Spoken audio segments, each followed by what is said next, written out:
at extra cover, and there is no run. So he's done that 3 times now, Billy Root, as he's reverse sweeping again. Shout for LBW. It goes down to short fine leg. There is Gareth Batty to do the fielding, and that's why it was not out, because he got some bat on it to Billy Root, and he'll move on to 9 and 103 for 3. But again, a very tidy over this from Will Jacks, just 2 runs off it at this stage.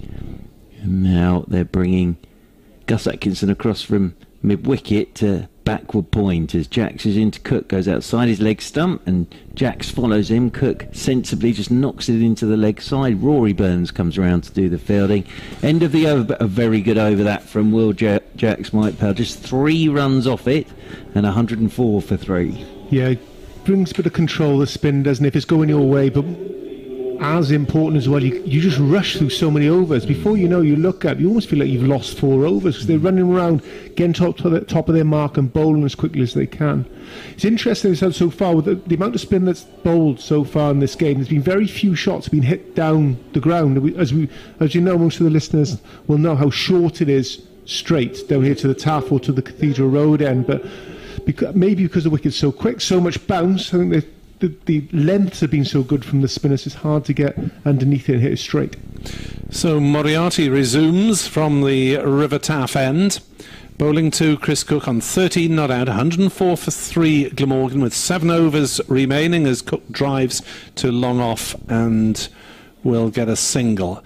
Billy Root has not been a regular member of the Glamorgan T20 side. He played a few games at the start of each of the last 2 campaigns, but didn't begin the side this current competition, in the squad rather, in after the withdrawal of Selman with a COVID case. Thankfully he's not too unwell, we understand, and Marnus Labuschagne is a contact of his. 105 for 3, 14th over. Moriarty bowls to Root, who just knocks it away on the leg side, nearly falls over, but just jogs the single. 106 for 3. I think it's going to be left to Cook to try and go big here.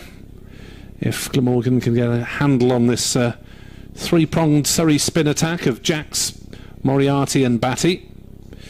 Here comes the left arm Moriarty, and Cook does come down the wicket, but canny from Moriarty drops the ball in at his feet, and it's just poked back to the bowler. So boundaries have pretty much dried up for Glamorgan in the last few overs. 106 for 3 as Cook tries to cut down. Well, he does cut down to backward point, but can't find much of a gap there as Atkinson does the fielding. Just the single taken.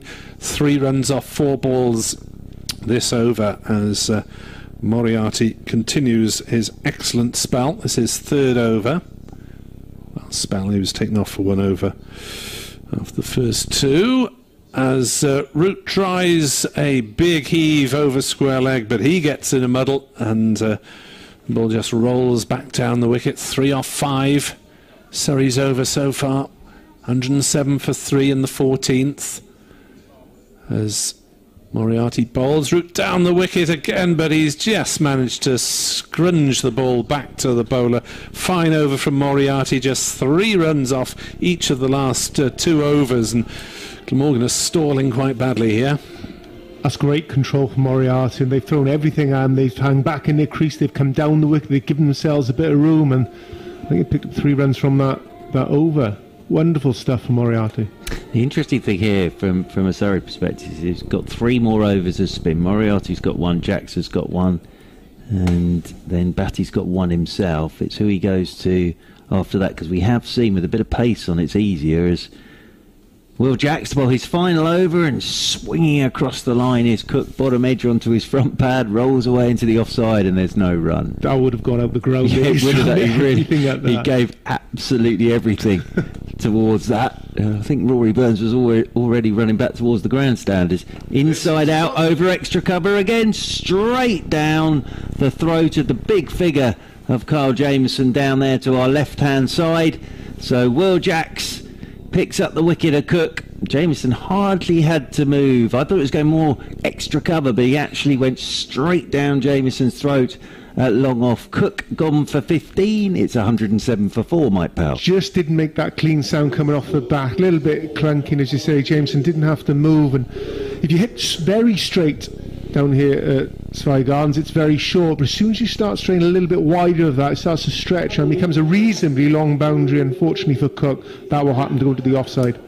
Yeah, and Jameson, it was mornings when the old fielding coaches are banging balls up in the air and you stood on the boundary. It was a bit like that, wasn't it? Didn't have to move an inch. Tall man, of course, Jameson. But yeah, the Surrey spinners have done a terrific job here. And Dan Duthwaite, who of course came through the Surrey age groups as well, and now at Glamorgan doing a terrific job here. He's out there in the middle. 107 for 4. Bit of a job to do now for Glamorgan though. Maiden 52 days ago for Dan Douthwaite. Great.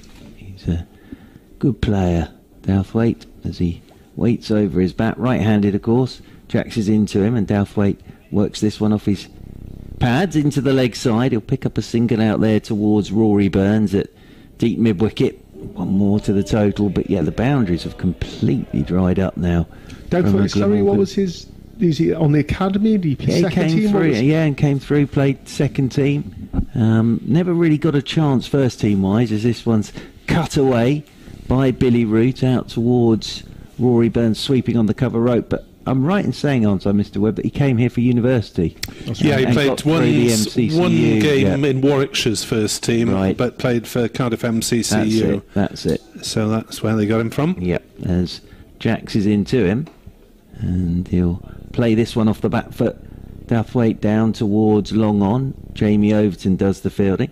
One more to the total. Yeah, it was a couple of seasons ago where he took, I think, a century off Sussex in a pre-season friendly for the universities, and then took 95 off Glamorgan, and Glamorgan said, "Here you are, son, sign up." Yeah, good stuff. As Jacks is in here to Billy Root, and the left-handed Root waits for this and then pulls down towards long on, but it's tidy figures from Will Jacks. Just a single, and Jacks finishes with 1 for 21 off his 4 overs, and 15 gone, 111 for 4.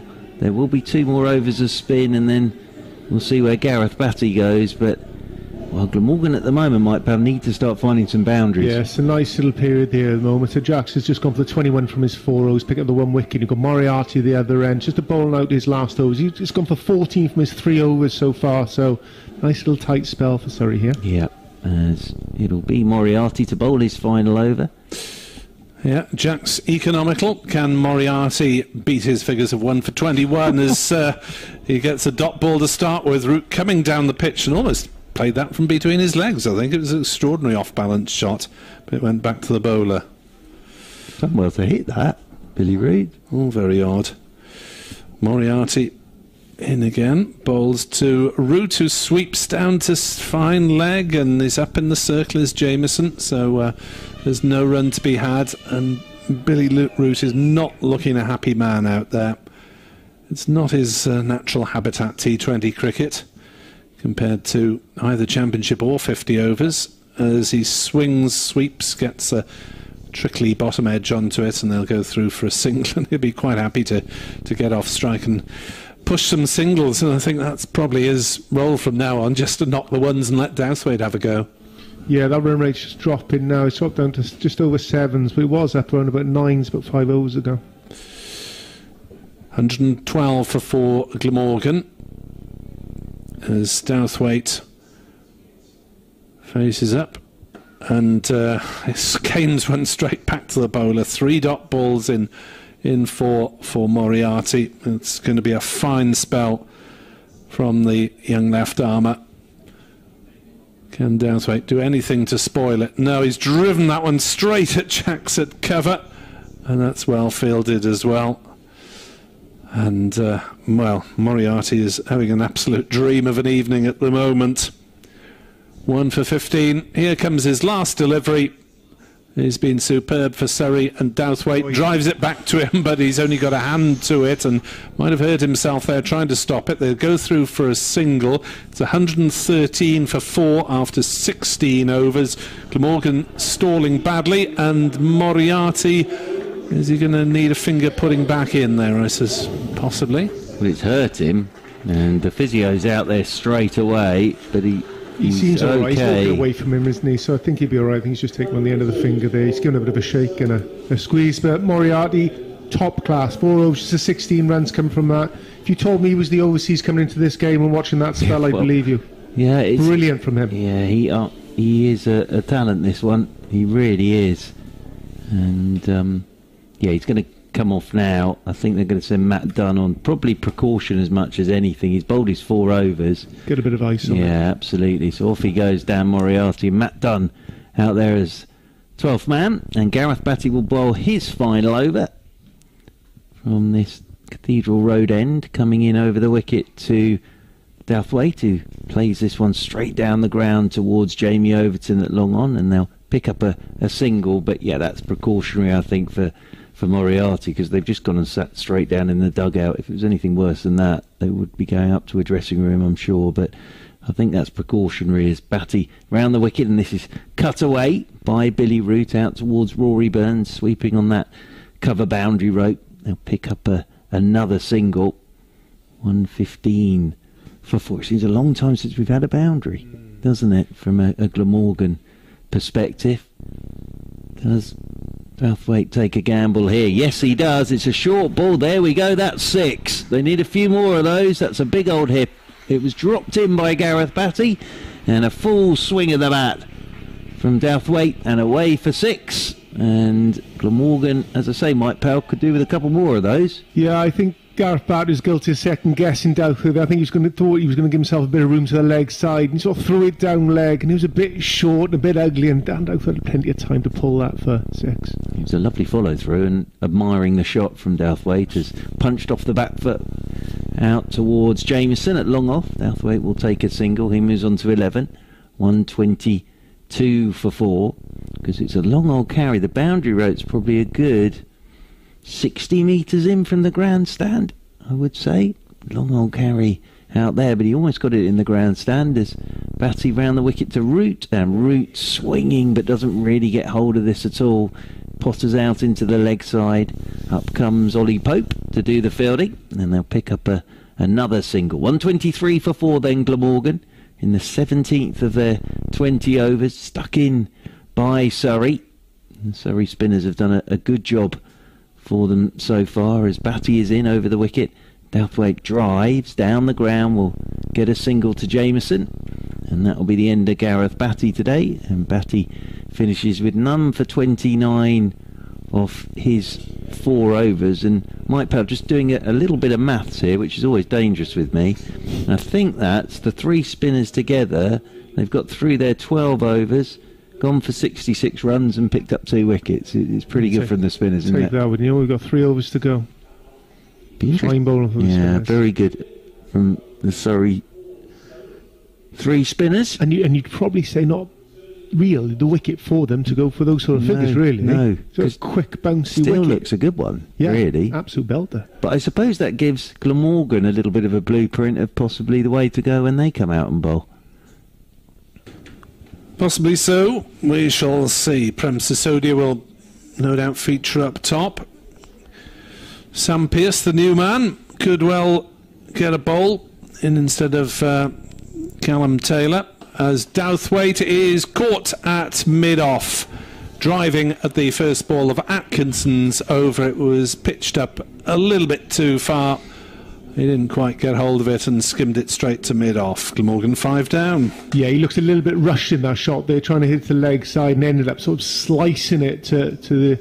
I think it was Rory Burns there who was up inside the circle, didn't have to move either. So, comfortable catch for him. Unfortunate end to Dan Douthwaite. Looked promising with a 6 coming from the previous over. Yeah, Glamorgan need to finish quite strong here, because they're just hovering just over 7s at the moment with regards to the run rate. Possibly won't be enough on this wicket if you're going to stay in and around there. They'll have to start the game very, very strongly in the second half of the innings, so they need a bit of a flurry towards the end, which brings Wheel to the wicket. Yeah, another man like Douthwaite who hit a maiden 50 at Radlett on Sunday. He hit 51 off 25 balls, but on that occasion both he and Douthwaite had time to get going, which they haven't had this evening, because Glamorgan lost so many wickets so early, really. So it was an unexpected chance for the 7 and 8. As here, Wheel is in at number 7, ahead of Sam Pearce, the debutant. And the big left-hander takes strike. Got a long boundary on the leg side with 2 men more or less on the rope as Atkinson bowls and Wheel slogs and misses outside off stump. 17.2 overs, 124 for 5. Glamorgan will do well to scramble to 150 from here, and you feel that is probably under par, having lost all their momentum to the spinners. Overcast evening here at Sapphire Gardens. The floodlights aren't on at the moment. As Wheel drives to mid-off. Oh, they decide not to take a single because he's hit it so hard. See, that's interesting, that. They say it's 150, so they need, what, 26 more runs to get to 150. There were, I think it's 16 balls remaining? Yep. They're 87 for 3 at half-time. Shouldn't be too difficult to get up to 150. They still need to find a few big shots as Wheel swings and misses. That's another 3 dot balls in a row, and Surrey have produced that on several occasions during this match, haven't they? Mainly from the spinners and now from the 23-year-old seamer Gus Atkinson, who's just claimed his 6th wicket of the competition. Came in with an economy rate of 8.3. As Atkinson is in to bowl and bowls Wheel with a Yorker up in the block hole. 124 for 6. It's falling apart for the home side. Right on the money there. He's gone back of length, back for length, then leg stump Yorker. Will falling over the ball there. Fortunately, what he did as well, he chewed up quite a few dot balls before he found himself back in the pavilion. So Surrey right on top here, the moment. 124 for 6. 2.1 overs remaining. That run rate hovering around, still round about 7. Morgan need a little bit of action. Need a flurry in the next 2 overs just to get him back in this game. Yeah, it's a good Might have over, dragged that one on, I think, possibly. But it's a good over, isn't it? Because we were saying the spinners and pace on, and he's gone to Gus Atkinson, Gareth Batty, and he's bowled an absolute beauty of an over here from a Surrey perspective as Atkinson. He's been very impressive in the last 3 games of T20 for Surrey. Here is Sam Pearce, the debutant, numberless. Having only been registered for first team cricket a few days back when there's a suspicion of Selman's COVID test at the weekend. And he'll be facing up to Atkinson with just 13 deliveries of the innings. Oh, there's a run-out possibility. Root would have gone if that had struck as Pearce played to cover. Root wanted a single. Pearce didn't, and that is that a maiden over? Yeah, wicket maiden. Wicket maiden in the 18th Atkinson. over. Extraordinary. Double wicket maiden. Yeah, they don't come along very often. Double wicket maidens. Although I say that, a couple of nights ago, Will Jacks, I think, was a double wicket maiden. But no, well bowled Gus Atkinson. Very, very impressive over that. But it's a tough one this for Root and Pearce, especially Pearce on debut, isn't it? Come out now and start smacking it to all parts is not straightforward, especially when you see the big figure of Carl Jameson coming into the attack, Mike Powell. So it's going to be Jameson to bowl the 19th over from this Cathedral Road end, coming into Billy Root on 15, slower ball, and Root drives out towards Will Jacks on the edge of the circle at extra cover, and there's a single. Interesting, Jameson straight away slower ball. Interesting, yeah. I think he didn't do that in his first spell, didn't do it enough. Very disjointed innings from Glamorgan here. I think it was 60 runs coming from the first 6 overs, roughly. Yeah. I think just to double that up, it's taken another 12 overs. Yeah, 64 off the power play. And then Batty came into the attack, and now into the 19th over, and 125 for 6. Jameson then comes in over the wicket to Pearce, and the right-handed Pearce looks to whip leg side, hits the pad, I think, rolls away behind him. But again, it looks as if Jameson here is taking pace off. I think he's learnt from his first spell. There's big Carl Jameson. So Pearce out there on debut. Probably, like most of us, was watching Jameson bowling at Kohli and that lot a couple of weeks ago. Now he's facing him out there in the middle. 125 for 6 as Jameson comes in over the wicket again and backing away, looking to cut his Pearce, goes past his outside edge, taken by Jamie Smith, moving away to his right hand side. Yeah, bowling at Kohli and Gill and the talent of the Indian batting lineup. Jameson had an amazing Test Championship, did Carl Jameson. Pearce on his debut, looking for his first run, but as I say, tough this to come out and start trying to put the ball to the boundary as Jameson's in once again, and that's a full toss. There's his first run. He works it into the leg side. Jamie Overton will come around to do the fielding. Root's got to get his skates on, but he's safely home.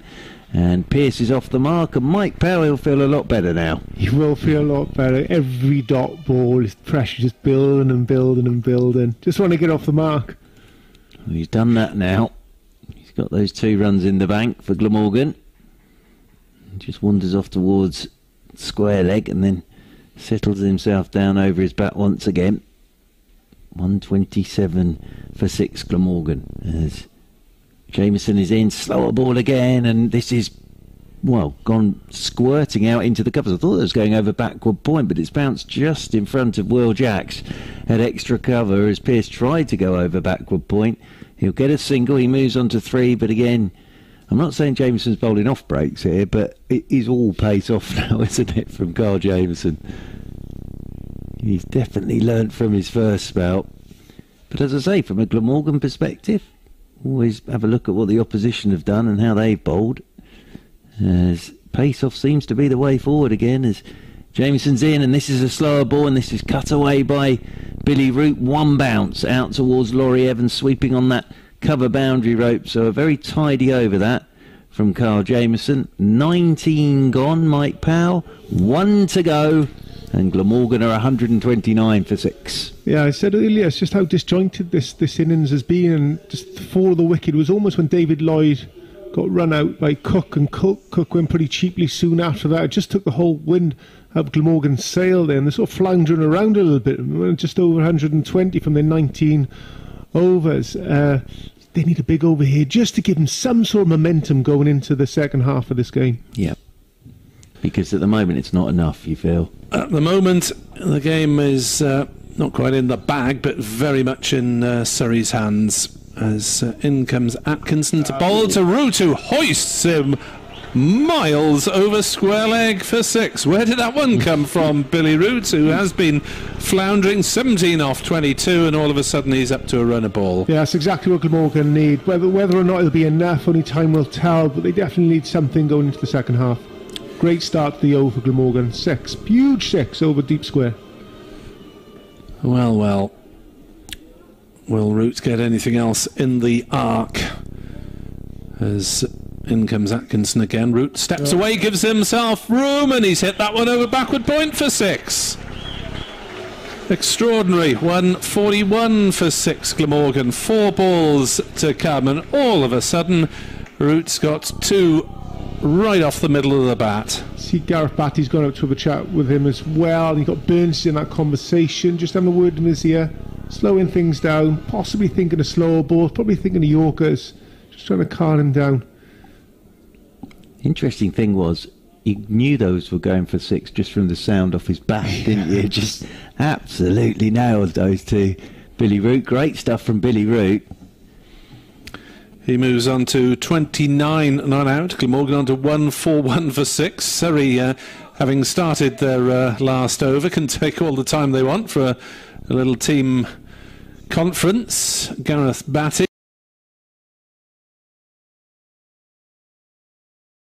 Now he's there, but he doesn't look as though he's going to be involved. It looks like it's going to be wide, isn't it? The left arm spinner. And now he's just offering him advice on his field, I suspect. It will be interesting to see how Josh Cobb does shuffle his pack. As I say, he's got rather a spin-heavy attack tonight. He's got, as far as the seamers go, Parnell, Taylor and Brandon Glover, who's the out-and-out quick bowler. I think it makes sense. They saw Northamptonshire, how Leicestershire packed their side with spinners, and in goes White and bowls onto the legs, and it does straighten a little bit, and Inglis indicates as much. He went onto the back foot, got a bit of a thick outside edge as the ball straightened off about middle and leg towards middle, and it went out into the offside where Nabi was the fielder at cover. So a little bit there. In goes White and bowls. Back goes Inglis, makes room. He follows him White and plays it out into the covers. Nabi makes a little bit of a hash of the fielding. Grabs it at about the third attempt when it had gone 2 or 3 yards away. Bounced off his first grab away to his left. So Inglis picks up a single. Moves on to 12. Brings Steele down on strike. 6 balls faced, yet to score. What will he make of Graham White, who is in and bowling on towards the legs of Steele? Hits the pads. So he's going to signal wide. Didn't get anything on it. Came off the pads of Vasconcelos. So it certainly didn't grasp it cleanly and trickled down to Heldrick at short fine leg. So a wide is signalled. 15 without loss as White is into Inglis, who's down the wicket, lofting it high over mid-wicket, but he should be caught. There is a deep mid-wicket, and he is caught. He raises his eyes to the heavens. Josh Inglis, he got plenty of it, but he didn't really follow through with the shot. And in the end, it was a pretty comfortable catch for Rob Keogh out there, and that is a huge blow for Northamptonshire. They will be hugely boosted by that, Inglis having scored that spectacular century at Wantage Road. But not this time. He has gone the Australian and gone early, and Leicestershire are 15 for 1. Yep, important wicket there for Northamptonshire, and the players that always say that they don't take any notice of stats and they don't worry about that sort of thing. Well, Graham White's quite keen on his stats, and he will know that now puts him into second place on his own in Northamptonshire's list of all-time T20 wicket takers. It was his 71st wicket in Steelback's colours in T20 cricket. He's now taken 101 in all T20 cricket, but he's now just only David Willey is ahead of him, just 2 ahead of him. And we were suggesting that he would dearly love probably to have gone past David Willey up at Headingley at the weekend. Well, it wasn't to be, but he'd probably settle for doing it this evening. Well bowled Graham White in every respect, and he's got Scott Steele to bowl out now, the batsman having crossed. Does so. Steele turns it, but only as far as backward square, who comes in and fields. So again, Steele yet to get off the mark. He's just soaking up balls at the moment. He's faced 7 of them without really actually looking as though he's trying to get off the mark. They've all been little dabs or defensive pushes. White is in again. Steele is going to get off the mark as he stands up, waits for it and plays it through the vacant mid-off area out towards long off. Looks like Tom Taylor out there. So just the one to Steele. 1 off 8 balls for him. Leicestershire 16 for 1. Been a pretty good over so far from White. The wide notwithstanding. He's going to come round the wicket to bowl to Aaron Lilly, the new man at the crease, and he tosses it up on towards middle and leg, clipped along the ground quite firmly out towards wide mid-on by Lilly. The field has to run away to his right on the edge of the circle, so always likely to be one there. Lilly made 99 not out a couple of games ago, and he ran 1 short. Oh no. I think he was on about 60 odd at the time, and of course we don't think it matters too much. As it turned out, it kind of did. 17 for 1 after 3. And he clubbed a quick 44 off 29 balls, and the two sides met at Wantage Road. Missed stumping when he'd made 12 and made Northamptonshire pay for it. Hit 3 sixes in that innings. It does make me think with Josh Cobb comes into the attack, so the 4th over and 3 of them have been bowled by spinners. It does make me think from what you were saying and looking at the balance of the two sides that we're going to see an awful lot of pace off the ball this evening. Here's Josh Cobb starting his bowling stint for the evening, and that's driven by Aaron Lilly, and he didn't get hold of all of it. It's run away for 4, but just for a moment I think Cobb would have thought he might have been in business. It went quite dangerously close to the fielder. There's a man at extra cover and a mid-off, and it just about cleared them and ran away for 4. So Lilly is 5 and the Fox is 21 for 1. As we were saying, this is the first time Josh Cobb has featured in Northamptonshire's T20 side since the second game, and that's swung away towards deep mid-wicket, and he's going to be caught, and he is caught. And Aaron Lilly has just rather given that away, and it's Rob Keogh who's deep mid-wicket at one end, deep mid-wicket at the other. He's taken a catch at each. And Josh Cobb, welcome back to the side, captain, picks up an early wicket. Lilly goes, and Northamptonshire have had a good little 10 minutes here, and Leicestershire have lost second wicket, and well, Aaron Lilly goes for 5, and I'm slightly baffled by his choice of stroke there. Yeah, I honestly don't know what he was thinking there, because only 2 men out, one of whom is at deep mid-wicket. Whether the bat turned a little bit in his hand, whether he was trying to hit it a little bit straight, it didn't look like he was necessarily. There wasn't a long on. But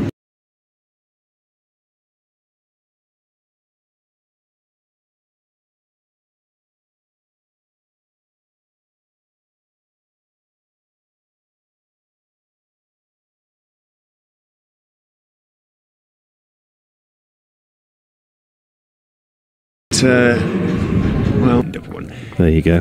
Here's Cobb starting his bowling stint as far as Colin Ackerman's concerned, and Ackerman punching that away off the back foot out towards extra cover. It's a long chase down there for a combination of Wayne Parnell and Mohammed Nabi, and in the end Parnell just flicks it back, and Nabi, in those bright blue fluorescent boots which would become familiar, gets his throw in, and they come through for 3 runs to get Colin Ackerman away. He's on 3. Steele is 1. 24 for 2.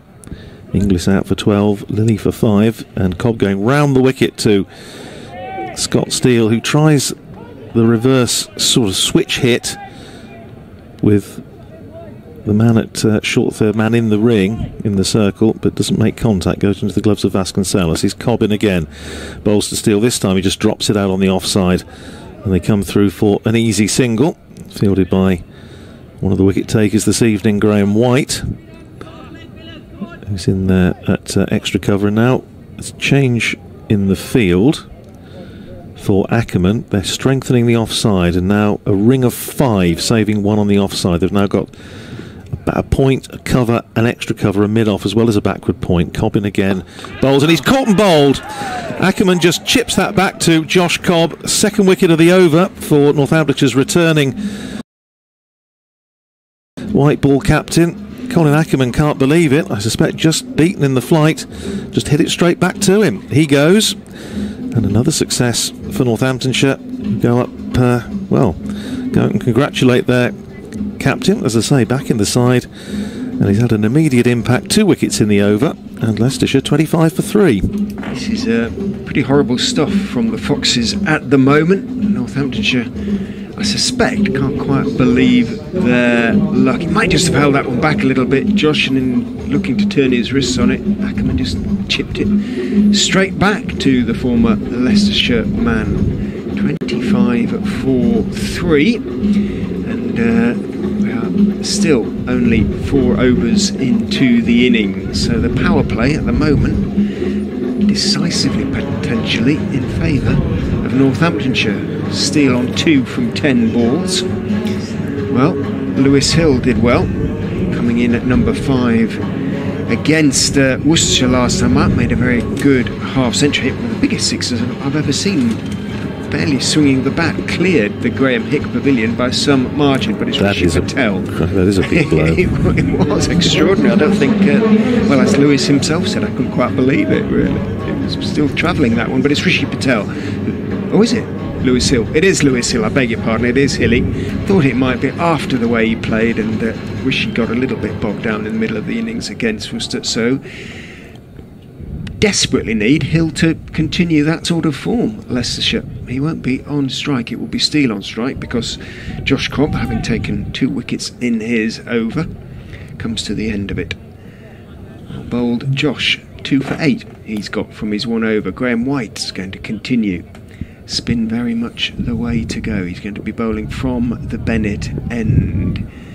Bowls to Steele, who stands up tall and tries to work it out into the offside. Might just have strained a bit, but he could only work it as far as Josh Cobb at extra cover. Josh claps his hands in encouragement, captaining of course, the Steelbacks in the T20. 3 wickets in 10 balls for Northamptonshire. In goes White and bowls thick outside edge from Steele as he tried to play that one, I suspect, fairly straight down through a very straight mid-on, but it bounced and straightened a little bit, and it flew off a thick outside edge in the air for a few feet out into the covers. White is in and bowls, tosses it up. He's driven it back past him along the ground out towards Narby, who's been sent out to long off, I suspect, after he's fielding at extra cover last time. You never know, don't be unfair to him. Single taken by Steele, moves on to 3 off 13. Fox's limp rather onto 26 for 3. Just 1.5 overs left to go in the power play. Brings Hill down on strike. 59 off 33 balls he made against the Rapids on Sunday. In goes White and bowls. Hill drives it back past him in the same way, just made a little bit of room, stepped back and drove it along the ground out towards Narby at long off. Takes the one, up and running straight away. 27 for 3.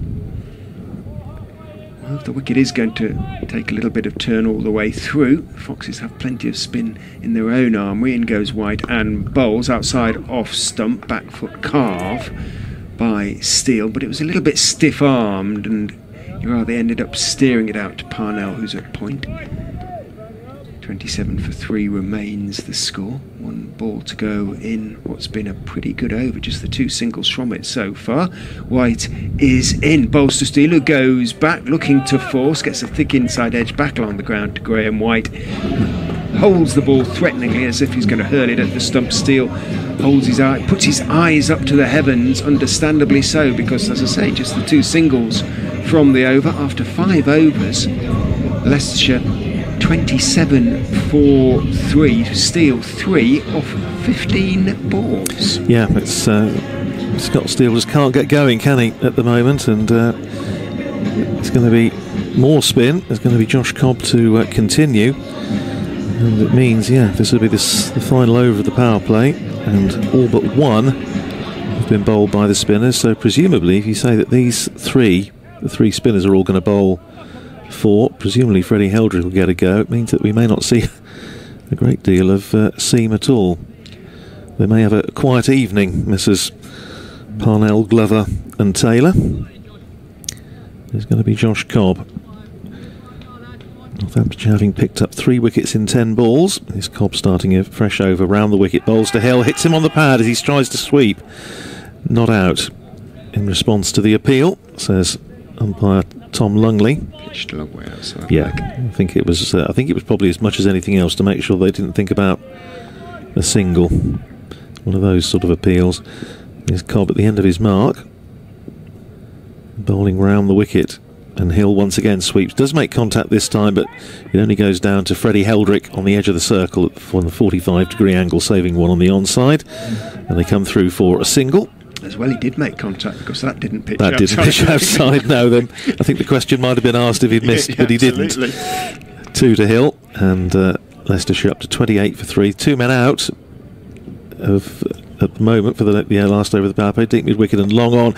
Switch hit by Scott Steele, and he's going to pick up 4 for it. Runs away down to, deep backward point, of course, although turned round and played that like the left-hander, and it runs away to the boundary. And they pick up 4. Welcome runs for Leicestershire, who've run into a bit of trouble in this power play. Inglis out for 12, Lilly for 5.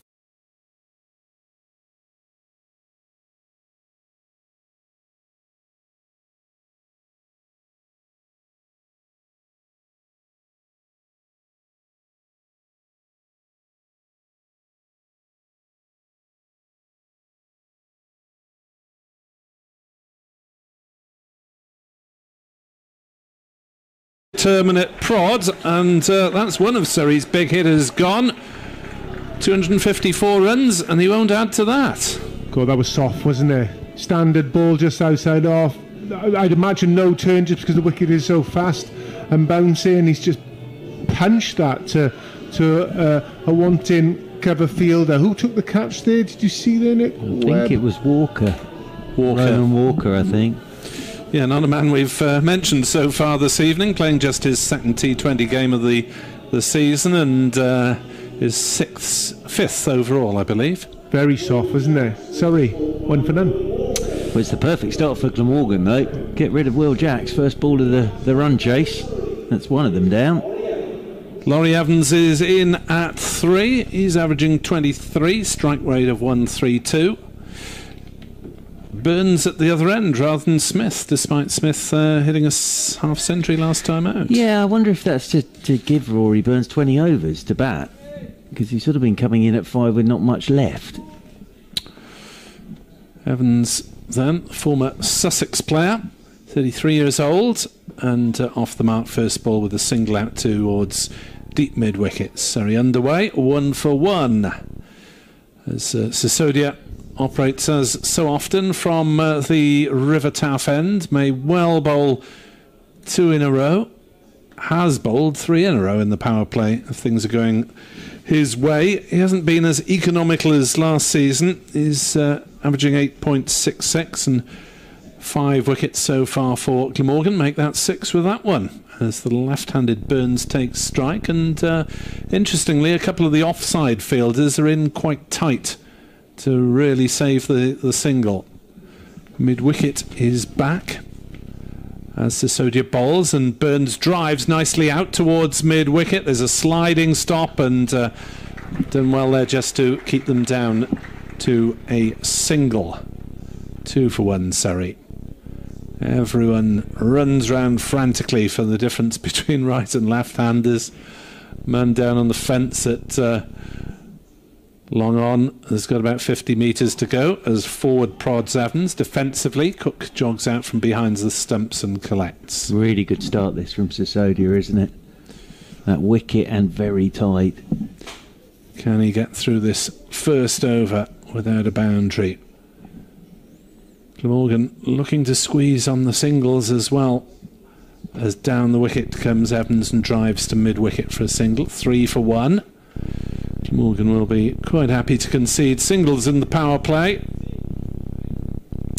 As I apologise for a slight electrical buzz on the line, as we had a few technical issues earlier, so we're grateful to be with you at all. Sisodia into the left-hander, Burns down the wicket, driving towards long on, and again Glamorgan managed to keep them down to a single, so just 4 singles off the first over. Glamorgan had 5 off the first over from Jacks. Surrey 4 for 1 off the first over from Sisodia. Yeah, very smart start there for Glamorgan Sisodia. Just the 4 runs coming from it. Soft dismissal. Caught in the covers. 1 down, 4 on the ball, 1 over, gone. Perfect start for Glamorgan. Possibly, was it that little flurry, the last over of their innings, has got themselves up for this fight? Who knows? Well, I think, yeah, you said it. It gave them something to take into the dressing room. Glamorgan, 24 off Gus Atkinson's final over, 4 sixes for Billy Root, so, and got it up over 150 as well. So Van der Houten it will be, down below us to get started from the Cathedral Road end. Left-handed Rory Burns will be on strike. Yeah, very interesting that Rory Burns is opening, because Jamie Smith's been doing it with Will Jacks. Obviously it was Jason Roy and Will Jacks before that. So now Rory Burns, test match opener of course, and waits for Van der Houten, who's in over the wicket to him, and he's driving the first one up towards mid-off, and there is no run.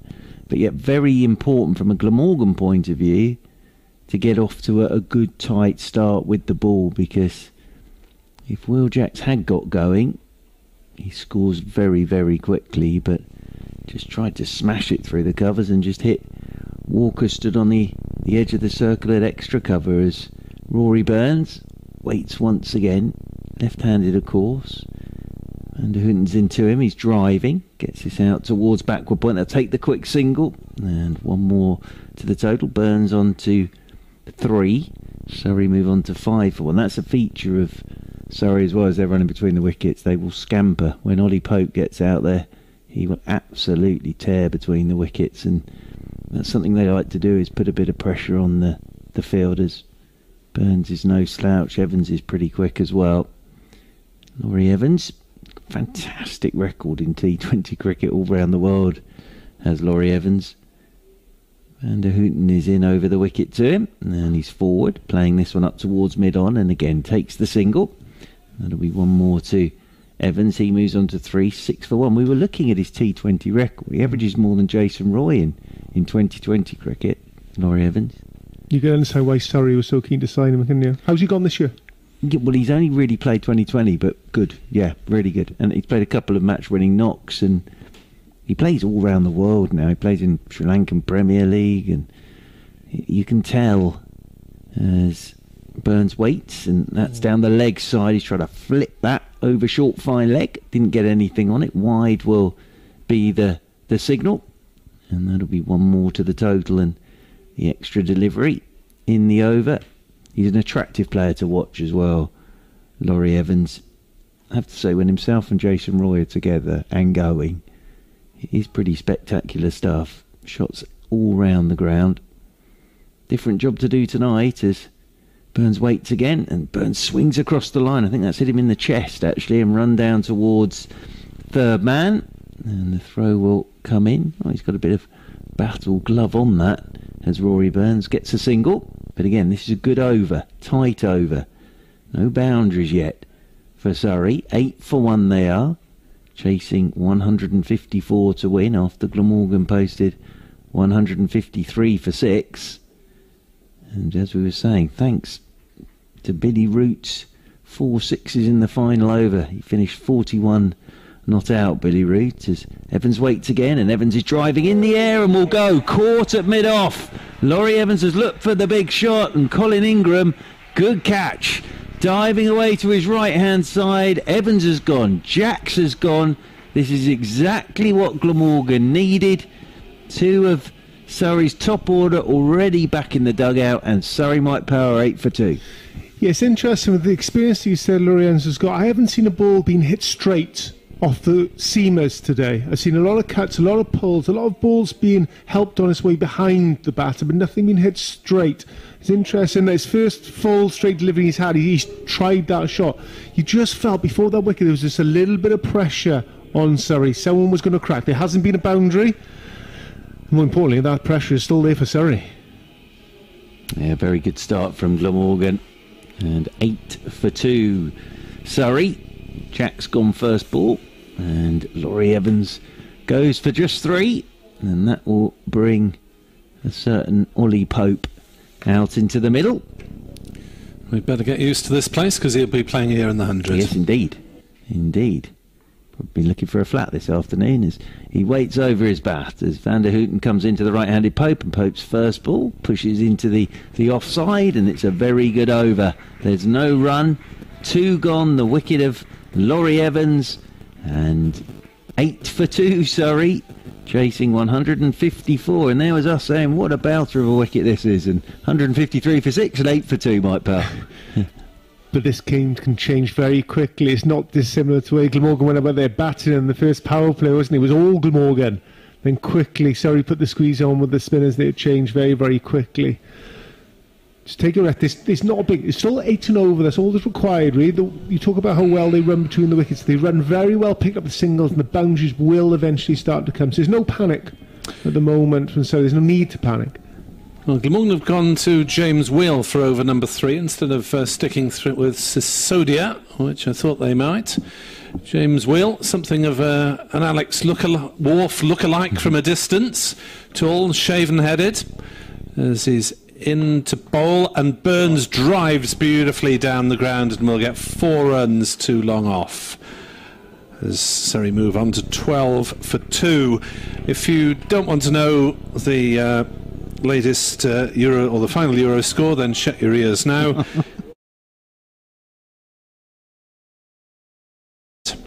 And welcome along to listeners who are just joining us after following the football via whatever means. Surrey chasing 154 to beat Glamorgan at 12 for 2 in the third. Quiet night in London.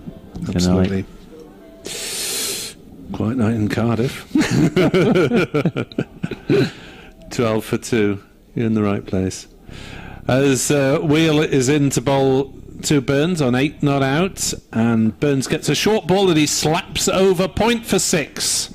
And there is the impetus that Surrey needed at the start of this innings, and Burns getting one that was a little bit over-pitched and one that was a bit short of a length, and he's tucked into those two, Mike. Yeah, beautiful shot. Just lent on that straight drive from Burns.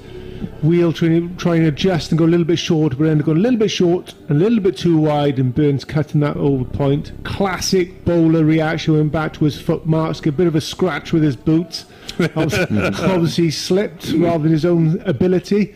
There's a problem with that delivery, but great start. 10 runs coming for the first 2 deliveries off Wheel. 18 for 2. Surrey chasing 154. As Wheel tears in and bowls to Burns, slower ball hammered straight at cover. Carlson manages to keep them down to a single. It hit very hard at him, and Carlson taking 3/4 of the pace off, but they went through for 1. 19 for 2 as the field swaps round for the right-handed Ollie Pope to face for the first time. Yeah, it's very interesting, Rory Burns opening up, because that first shot off Wheel was a proper cricket shot, wasn't it? You're talking about going straight down the ground. Here's Pope then, facing up to Wheel and edging it down to third man. There is a third man down Douthwaite beneath us in the Cathedral Road end, and they'll take a single. 20 for 2. Didn't mean to play it there, but it was a safe edge down to the boundary in front of us. The crowd, by the way, round about a couple of thousand is the maximum they can get in at the moment because of the Welsh Government restrictions and the rules on social distancing. We wait to see how those will change in weeks to come. Surrey 20 for 2 in the third, chasing 154 to win, as that is hammered through cover from Rory Burns up the dugouts, away to our left in front of the pavilion. 4 more runs. Not a great over from Wheel, and Surrey are up and running. Yeah, it's an interesting option for him to be bowling in the first place. I thought Sisodi bowled beautiful first over, picking up that important wicket as well. You thought you would give him another one. Yes. I agree. Wheel then, who found his feet with the bat on Sunday but hasn't done so with the ball really in this competition, is in to bowl. Slightly slower ball, that's better variation, and Burns just forces it straight to short mid wicket, but nonetheless 16 runs were accumulated off that Wheel over, and Surrey are 24 for 2 after 3, chasing 154 to win. Yeah, when how I look at how a bowler gets hit and how many runs he goes for, for me it all depends on how inventive the batsman's been, and if the batsman's moving around the crease and there's a bit of luck involved and possibly he's trying to force the shots and he gets away with it, that's just unlucky from the bowler. But the batsman's just standing there and picking off cuts and drives and pulls from genuine orthodox shots, well, you probably got to look at the bowler. Well, Dan Douthwaite's coming into the attack down below us from the Cathedral Road end of the ground. Yeah, Rory Burns there basically played 3 authentic shots, straight drive down the ground, then an uppercut for 6 and then another cut for 4. He just took what was on offer. Yeah. Douthwaite then, right arm over the wicket with his headband on, and comes into Ollie Pope, who's tucking him away. Straight delivery, roll of the wrist from Ollie Pope, and that whistles away off to the mid-wicket boundary rope for Ollie Pope's first boundary. He moves on to 5, and that will move Surrey on to 28 for 2, my Yeah, pal. that wasn't part of the plan there from Douthwaite. He's going to man up on 45 on the leg side. He's got one back at deep square, mid-wicket up, mid-on up, and he's speared into leg stump, and Ollie Pope has just helped it on its way. 4 runs mid-wicket. Pope up and running. 28 for 2 as Douthwaite goes wider of the crease to him. Pope's up on his toes, turns this one into the leg side. Sam Pearce comes up to do the fielding in there at mid-wicket. The man with no name or number on the back of his jumper. Bowls leg spin as well. Yeah, so we're told. Webb, yep, so understand. Might well see a bit of that at some point. Mark O'Leary, the former Cardiff University's coach, has messaged me welcoming his inclusion. Pope waits again as Douthwaite's into him. Pope's looking to force off the back foot, inside edge into the leg side. There's Pearce doing the fielding, and they thought about a single. They might even get an overthrow here. Well, Ollie Pope's almost run 2 there, and they haven't picked up a run at all because they were going to set off for the single. There's a shrug of shoulders from Ollie Pope to Rory Burns. Throw was whistled in by Pearce.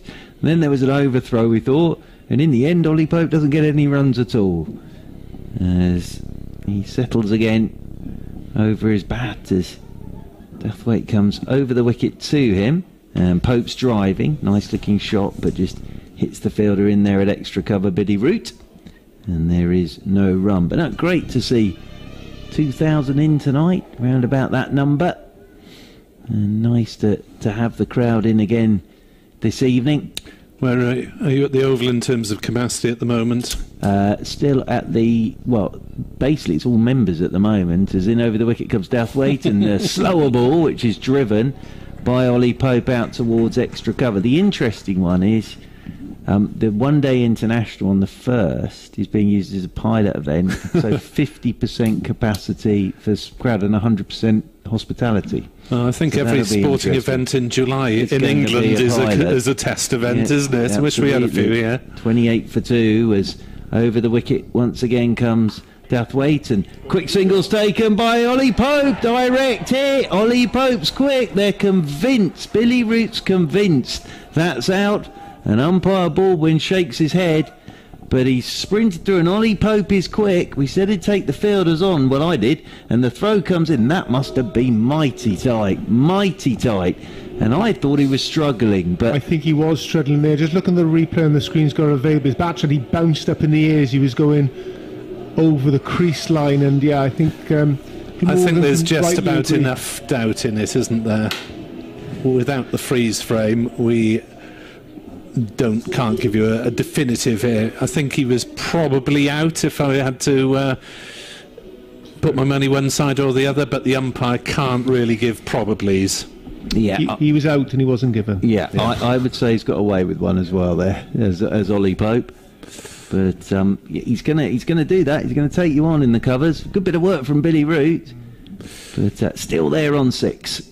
Indeed, it's 29 for 2 after 4 here on BBC Sport Online as Van der Hoogten will bowl and played on the offside by Pope, and there's no run. Tim van der Hoogten, the most experienced of Glamorgan's seamers. They've resisted the temptation to go back to Michael Hogan, who's playing second 11 red ball cricket this week in preparation for Hove on Sunday. Looking forward to being down there for a 4-day commentary. Abrupt change of pace as Van der Hoogten bowls, and was that a difficult chance from Pope to point? It's gone. They've gone through for a single. I think that carried, didn't it? Yeah. If we got down there, David Lloyd. Is that Lloyd? Yeah. Diving to his right hand side there, low right, very tough. Good effort, but a catchable height. Been a hell of a good catch, that. It's another one Surrey got away with. Very tight affair at the moment, very even. Both batsmen could have gone in the last few balls, and it would be a very different scoreboard at 30 for 4. Well, Pope could be 7 sorry, for 2.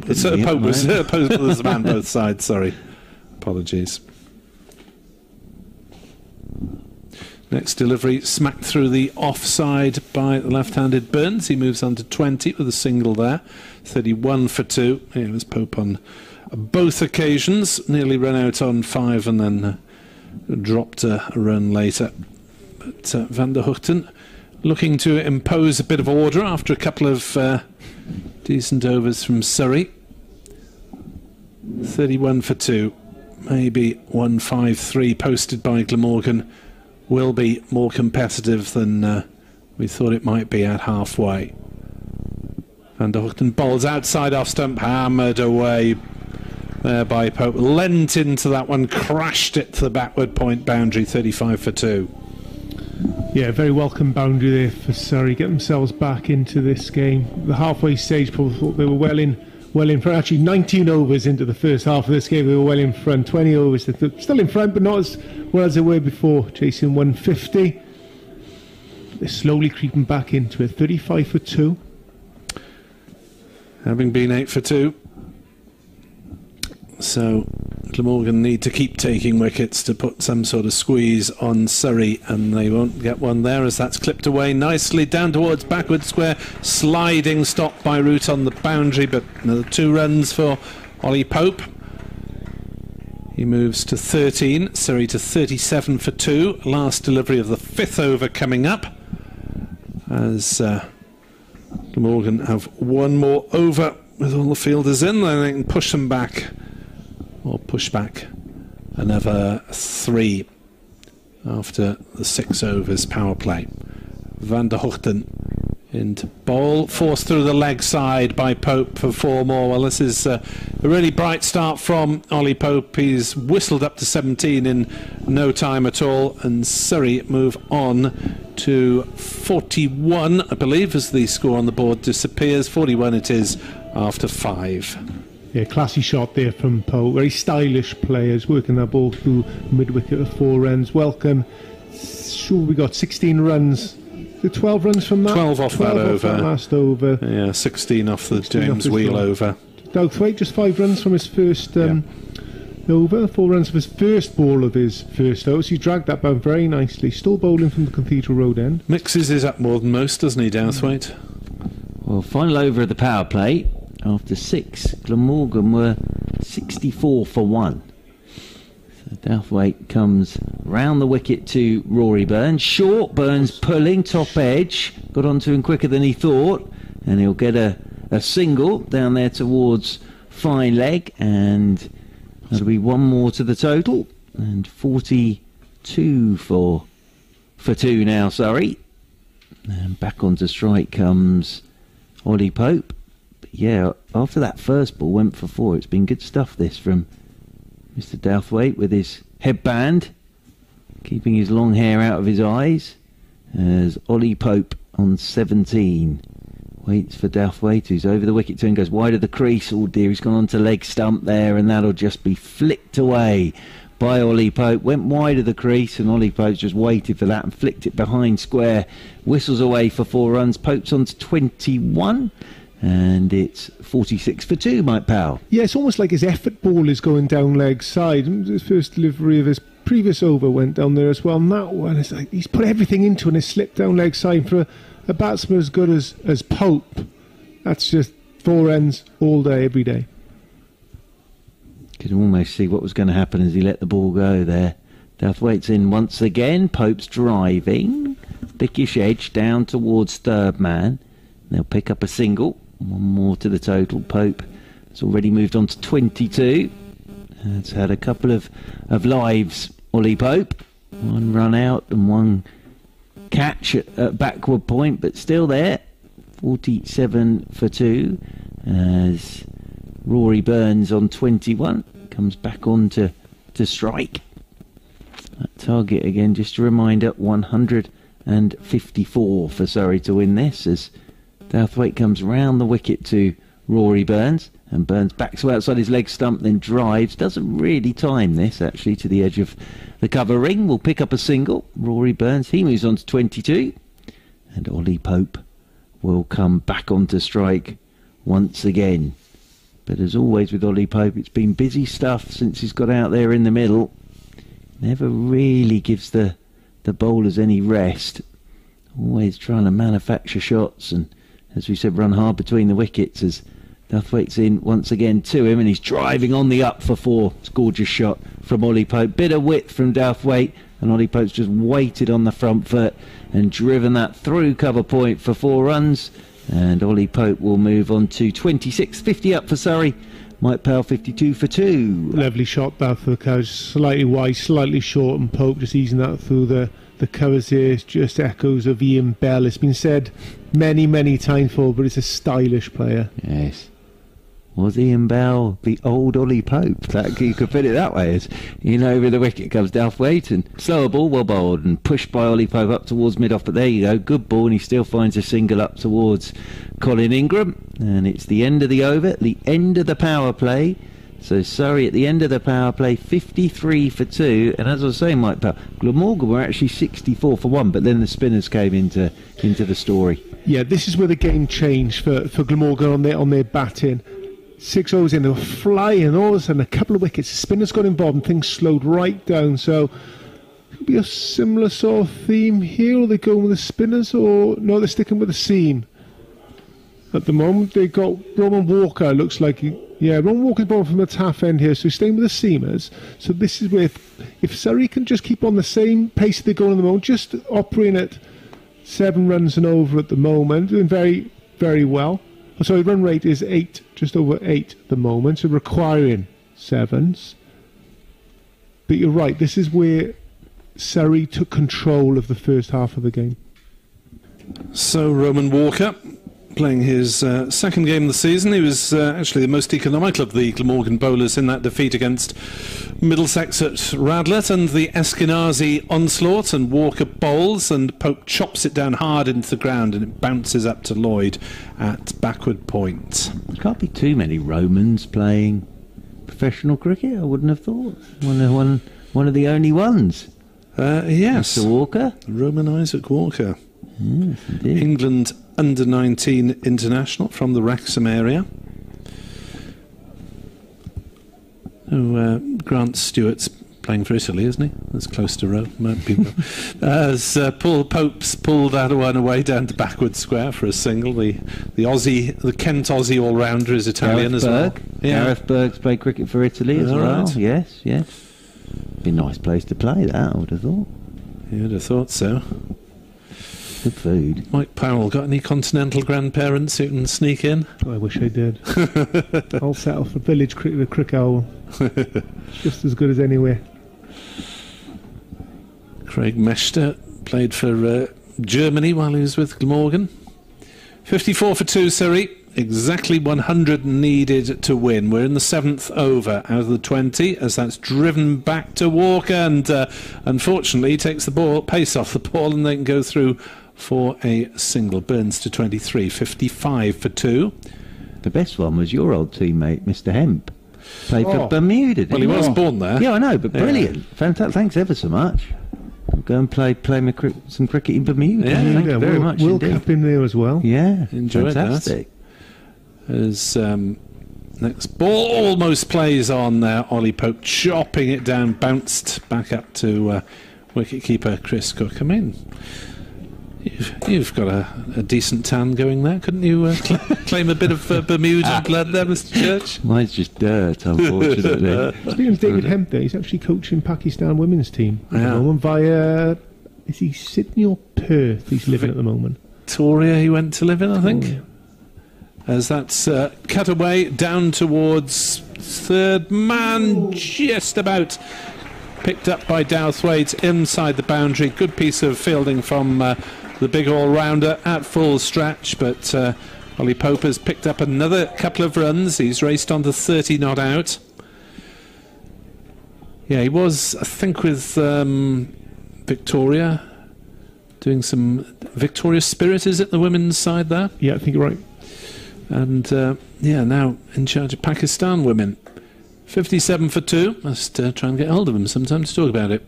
Walker bowls down leg side, wide called. Good stop actually by Chris Cook to prevent it going away for 4. Yeah, David Hemp, his second stint back at Glamorgan, he lived with me. All right. Even though the family stayed up in Birmingham, where he was obviously born, stayed with me. So very, very funny man. I've got many, many stories. David Hemp. Probably more suited to an after-dinner situation than a broadcast. Possibly. We're before 9 o'clock, Mike, so you have to wait for a late match to bring those stories out.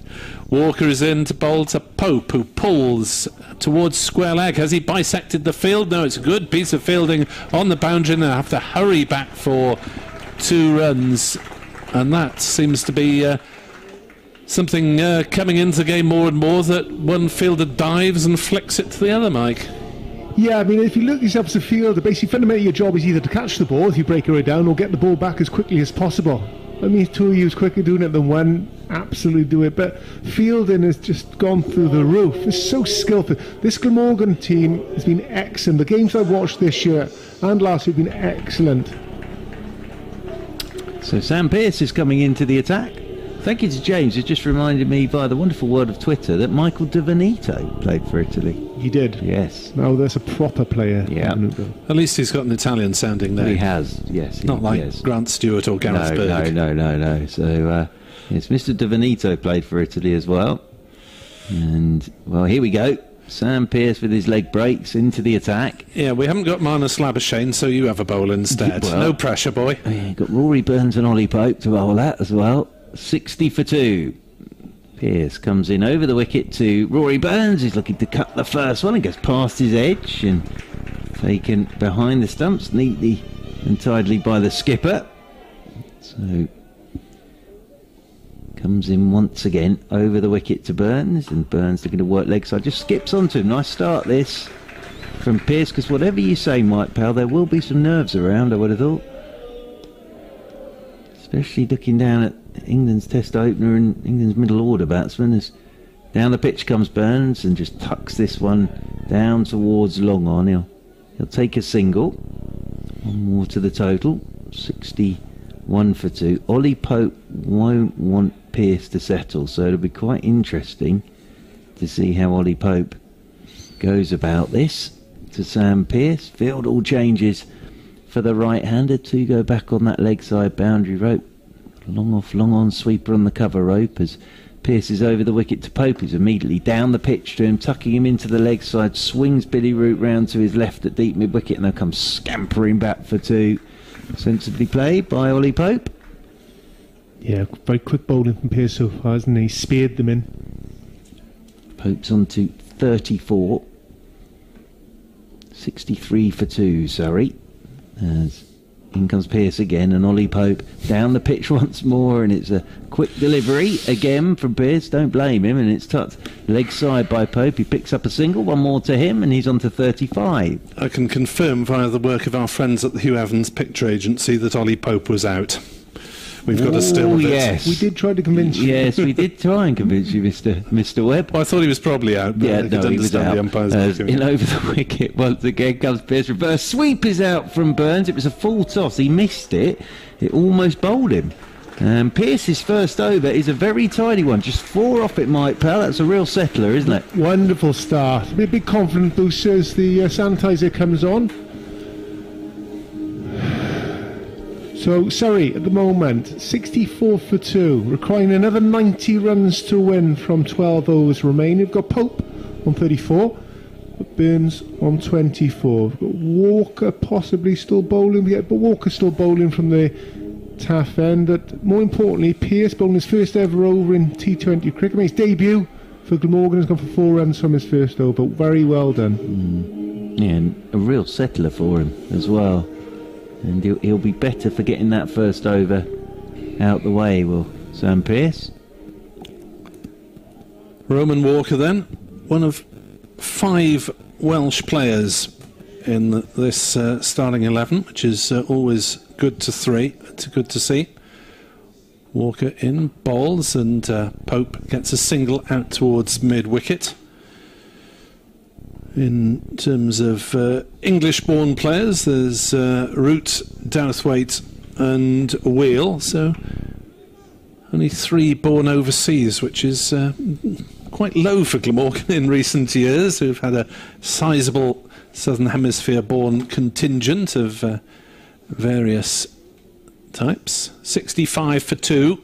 Surrey chasing 154. We're in the 9th. Start the 9th, and Walker has cleaned up Rory Burns, trying to force and seeing his stumps demolished. 65 for 3. Yeah, Burns trying to work that ball to the leg side straight, smashing him in sort of middle leg that we can see the stumps. Very good from Walker. Excellent. Coming very few. Just the 8 runs coming from his 1.2 overs so far. Big wicket that for Glamorgan. Surrey need to rebuild again. Tremendous celebration as well from Roman Walker there. I think he was thinking of doing something spectacular as he leapt into the air and then couldn't quite work out what to do. So just sort of jumped up in the air. But no, well bowled, hitting the top of Rory Burns' off stump. So 65 for 3. Surrey. Yeah, he played 3 T20 games for Glamorgan at the back end of the 2019 season, and didn't really get into the reckoning last season, possibly unlucky with the lack of second team cricket and not able to stake a claim.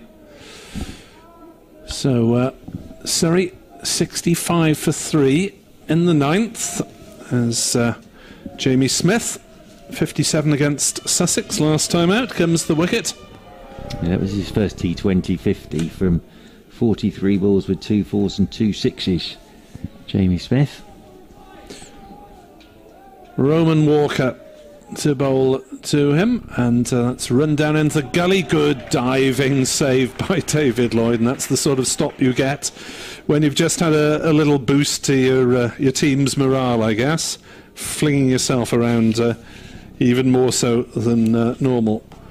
Walker still just 20 years old and powerfully built as well. I think I interviewed him when he's 16 when he got into or 17 when he got into the England under-19s, and he's filled out a little bit there as a forward defensive prod from Smith.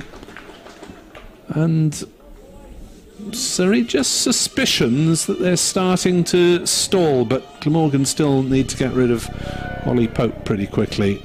I think this is a big partnership for Surrey, Pope and Smith. Batting to come. What, Geddes in next?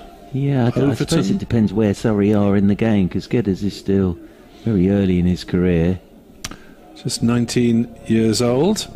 As Walker bowls, and that's another dot ball, and David Lloyd has a shy at the non-striker's end and misses. But Glamorgan's starting to turn the screw, having suffered the same fate themselves, really, Mike. They had several periods of 3 or 4 dot balls in a row, didn't they? Yeah, it's the wickets that's really slowing Surrey down here. Just getting a little bit of momentum and Burns and Pope there, and just slowing them down for this over. But a smart over so far from Walker. Can he keep it going? Oh, that's down leg side. There's appeal for a caught behind. Not given, but it's not given as a wide either. So it must have flicked something on the way through. Just a single and a wicket off the Roman Walker over. And Surrey 65 for 3 after 9. And the equation now 89 to win off 11 at 8 runs and over for the tie. Well, just looking, the last 3 overs from the power play have gone for 5 runs, and they've picked up the wicket of Rory Burns. So it's much the same as we were saying with the Glamorgan innings. It was sort of after the power play that Surrey strangled everything down. Roman Walker there has bowled really well, and Pearce will get his second over, 65 for 3. Glamorgan at this stage were 81 for 3. As using his feet is Ollie Pope, and turns Pearce out towards deep mid-wicket. They'll take the single. The luxury Surrey have got in this stage is knowing exactly what they need from each over. That's the difference. There isn't that added pressure of what is a good score on this wicket. Well, we know it's 8 over, right, that's what we need to get. Most sides like chasing in 2020 these days, don't they, because of that target. Well, I said that stat, I think I'm right in saying that the last 9 games that Surrey have chased in T20, they've won. So do like a target, as Smith, still yet to get off the mark, will punch this ball from Pearce into the offside, and diving away to his left is Colin Ingram to do the fielding, and there is no run. So Jamie Smith's been out there for 4 balls, still looking for his first delivery. 5 balls now for Jamie Smith, and he's in good nick as he waits again for Pearce. Pearce is in. Oh dear, that's halfway down, and this will just be helped by Jamie Smith. I think he was looking for the quicker ball there, and it just was halfway down and helped off his hit by Jamie Smith. And his first runs come with a boundary, but just got that one wrong, I think, Sam Pearce, and helped away for 4 by Jamie Smith. How many times have been deliveries like that pick up a wicket though? Dragged down, silky long out, smashes the man deep backward square as Pearce is in again, and Smith goes back and cuts. This is a lovely shot from Jamie Smith. Beautiful timing as always from Jamie Smith. That's whistled off to the boundary, just stepped away, gave himself a little bit of room and played it late, and it's absolutely whistled off that bat of Jamie Smith. The second boundary in the over, back-to-back boundaries, and Surrey 74 for 3. Smith waits once again, Pearce is into him, and Smith turns this one. Flatter delivery into the leg side, will take a single out there towards deep backward square. So Smith moves on to 9. Pope comes back on to strike on 37 from 26 deliveries as Pearce gets ready to come in once again. Over the wicket to Pope, and Pope's using his feet, well bowled by Pearce, pushes this one straight back. Pearce does the fielding off his own bowling, but a better over from a Surrey perspective. 10 runs off it, 10 gone, might pass a halfway point. Surrey 75 for 3, so needing just around 8 and over, 79 off 10. Yeah, if I was Surrey, I'd be looking, right, I need another at least 5 overs from these two out there now. That's right, I'd be saying, right, boys, if you're out there, can you travel at 6, 7, 8 ideally? But I need you two out there for the next 5 overs. You do that, it's a very good chance that Surrey will be winning the game. If they're not, it brings Glamorgan right into it. Yeah, and we were saying about Surrey's batting lineup. Ben Geddes, Jamie Overton still to come in there. Kyle Jameson as well, of course. And Moriarty, Gareth Batty, but you just feel this is an important partnership to get Surrey towards that total for victory. So Walker once more from the River Taff end, and Smith walking down the pitch to meet him and clipping towards mid-wicket and just beating the charge of the field around the boundary there. Nicely placed for 4 runs through mid-wicket. James Wheel couldn't quite get there in time as the ball ran towards the player dugouts, which this season are in front of the pavilion to make sure they're well separated from the public areas of the ground. 79 for 3, Smith to 13, Walker in again to bowl to him. Dot ball as it's played gently to mid-on. No run. And hopefully we'll be able to get back to normal crowds in a few weeks' time,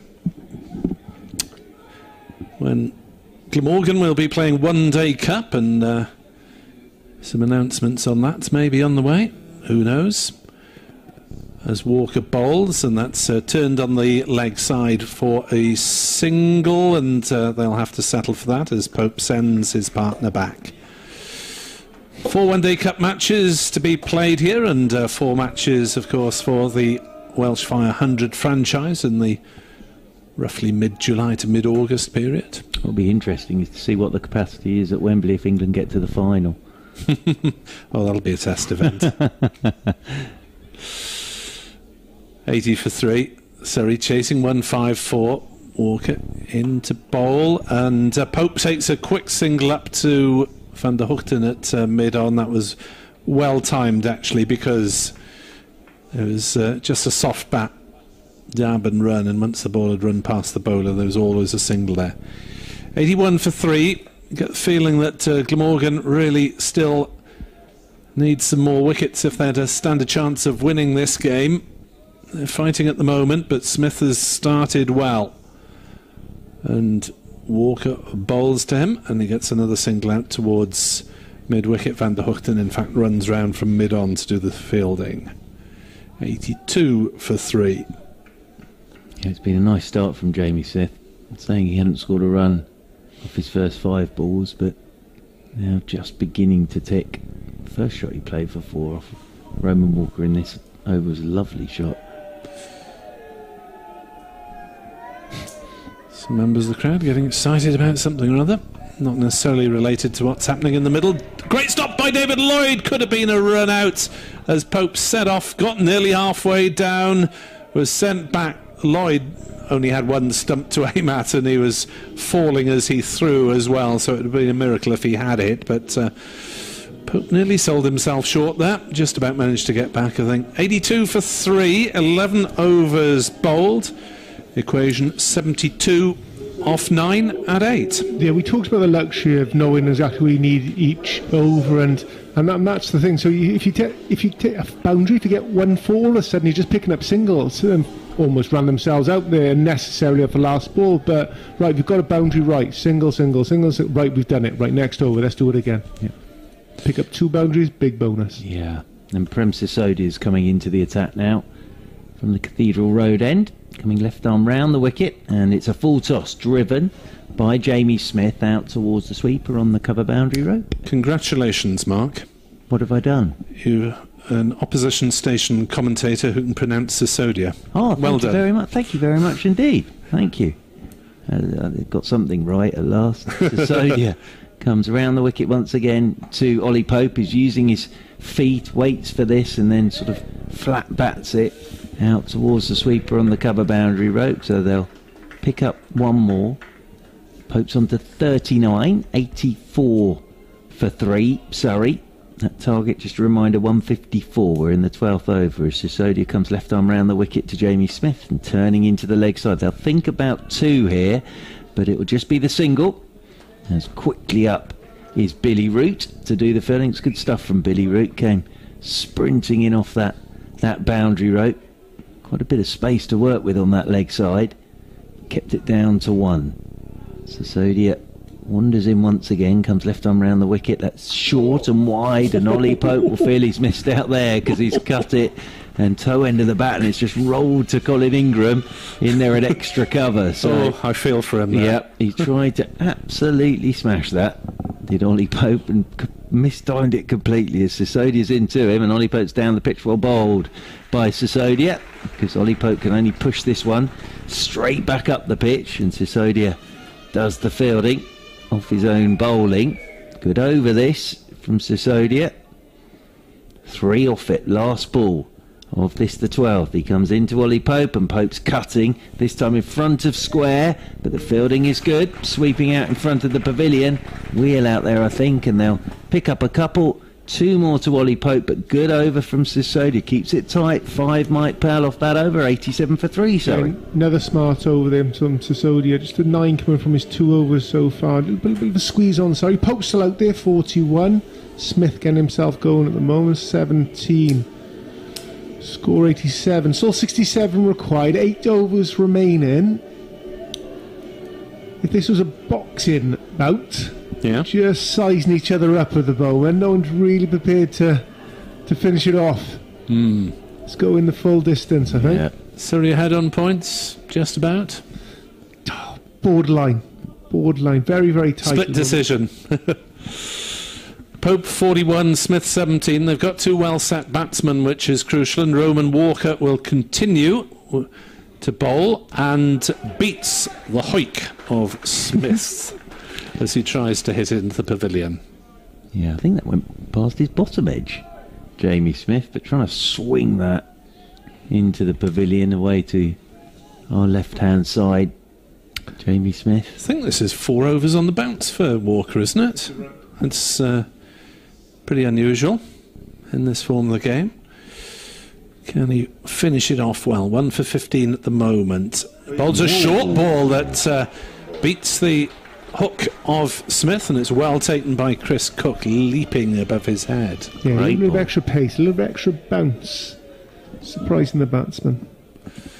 Yeah, I think this is one of Glamorgan's better T20 wickets, even though sometimes the scoring rate has dropped. And 154 is a fairly average sort of par score for Glamorgan, but it's had a bit of pace in it, and this next ball is punched by Smith straight to cover, no run. Very good from Roman Walker. 1 for 15, 4th over, 3 dot balls. Bit of pressure building here. Isn't it good to see 2 20-year-olds in combat in this high-intensity form of the game? A wicket here really puts Glamorgan in front. Walker is in to bowl to Smith, who drives to mid-on and takes a single. 88 for 3. Yeah, I always forget Ollie Pope's only 21. Yeah. All these young men doing their stuff at the moment. No, terrific. Roman Walker's been outstanding here. Our rate just creeping up to 9s now. You wonder whether Jamie Smith, that first delivery, is just trying to 6 or 4 first ball, just take a bit of the pressure off. Pope on strike on 41 as he drives to cover, and Pierce was cute. They'd retreated a couple of metres out of the circle by the time the ball was struck, just the single taken. Has Pope got a T20 half-century this season? He didn't before this season. He has in his first game against Middlesex, 52 not out, and took Surrey over the line to win that one. Yeah, with Jamie Overton, who I'm pretty sure will be the next man in. Walker is in, bowls and a swing and a miss from Smith. So just 2 runs off Roman Walker's final over. Well done, Moriarty, 1 for 16, and Walker has almost matched that with 1 for 17 from the young North Walian seam bowler. Yeah, this is Glamorgan's game at the moment. 65 required off 42 deliveries. Just put their nose in front. It's ebbed and flowed throughout the whole game here, but I just feel we're leaning towards Glamorgan. Another tight over from Prem Sisodia could really push it in front. Rate still creeping up 9.3. I've been watching that Surrey dugout. What's fascinating is Geddes has been sat on that front bench for the last 3 overs as Sisodia is in, and this is pulled by Pope and away for 4. So Ollie Pope, absolutely. Boundary off the first ball of the over. The reason I mentioned that was Jamie Overton's just stood up, come from the back of the dugout, put helmet, gloves and got bat and sat on that front bench. So I think they said now's the time. Yeah. If a wicket goes, Jamie Overton, I think, will definitely be next in, because he helped Ollie Pope take Surrey over the line against Middlesex with a quick fire 24 off 10 balls with 3 boundaries. 93 for 3 Surrey. Sisodia is into Ollie Pope, and Pope's forward drives down the ground towards long off, and they will take the single. Ollie Pope, the highest individual score of the game, this 47. Saw Billy Root make 41 and Lloyd make 41. Ollie Pope on 47. Jamie Smith back on strike on 18 as Sisodia comes round the wicket to him. Smith backs away and has gone as he dropped by Ingram. Oh, Colin Ingram. He's in there at extra cover and he's hit it straight to him, and Ingram's put it down. That's a big moment perhaps in this game. Should have caught it, but Smith survives on 18 as Smith waits once again. Sisodia comes round the wicket to him. Smith's down the pitch, turns this one down to Carlson at long on, and they'll pick up another single. 19 could be a big moment, that might. Could it be the moment? I think it possibly didn't get to him as quick as he thought. And white ball, possibly white background. Could be, but just went straight down. Yeah, it was almost like I didn't see it.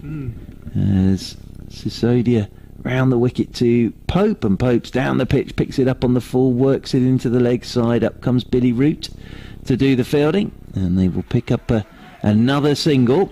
Ollie Pope moves on to 48. 58 more needed by Surrey. We're in the 14th over.